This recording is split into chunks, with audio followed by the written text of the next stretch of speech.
Everybody, the great Brian Sheely, and show us that brand new phone. Hey, did you wait in line for this? You know what, I didn't. They delivered it right to my door, and it was waiting on my coffee table when I got home. And I asked him about it. He says, "Oh, I love it. It sparkles. It's beautiful." We're going to talk. There are a few issues with the iPhone 5. We'll talk about it right after this quick break.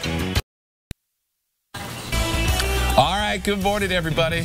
How you doing? Nice to see you. Brian Sheely here, our Tech Tuesday, and boy, it was a big week last week. He's still showing it off. It's so lovely. Yeah, that is great. Congratulations, and it does look sleek. Yes, the iPhone 5 is much more thin, and it's definitely a lot lighter. And it incorporates the new operating system, iOS 6, which some people are having some concerns or complaints about with the new maps. Okay, there are a few steps forward they went and a few steps backwards. Right, and so the first few steps forward that they've made, the maps now load much faster. So they're actually vector graphics instead of these old bitmap images that Google Maps used to use. So they load a lot faster. Siri now has turn-by-turn navigation. And they didn't have that before? Active. No, they didn't have that active before. Wow. And this is actually great. I've been using this for a few months now, and it's awesome. Generally works really well. There's also a 3D flyover mode. So if you want to look at a three-dimensional view of whatever city you're in, this actually works here in Phoenix as well, but in a lot of other places you can see a 3D view of wherever you're at. And no one's as good as Nadine. Oh, there is absolutely. Traffic alerts, right? But yeah, if you can't call Nadine directly or you're not watching her, you can go on and look at all the traffic alerts right in iOS 6, which is great. But there are a few steps backwards. So people are reporting now some missing and incorrect data. So, you know, there'll be clouds overshadowing the scene. There'll be giant bodies of water that are missing. Look at that. Some of the images that are used are a little bit strange. Whoa, what happened to this road here? It often will present like roads and bridges as like wobbly objects. Even if you look at the Hoover Dam, you'll see the bridge over Hoover Dam actually goes down into Hoover Dam. It's sort of odd. So there's no more street view also. There's Hoover Dam right there, everybody. Look at that. This is the image that comes up. So there's no more street view.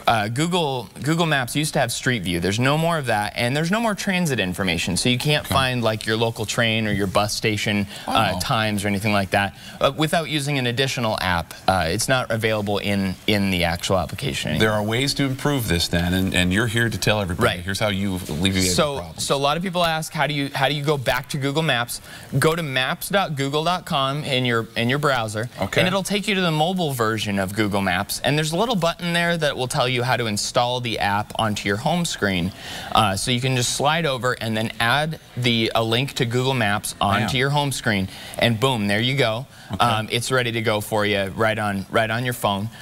There's also Google Earth, which is a really popular application. You can download that for free in the App Store, and there's directions in there. You can find much better flyover views and three-dimensional views of using Google Earth instead of Apple's technology.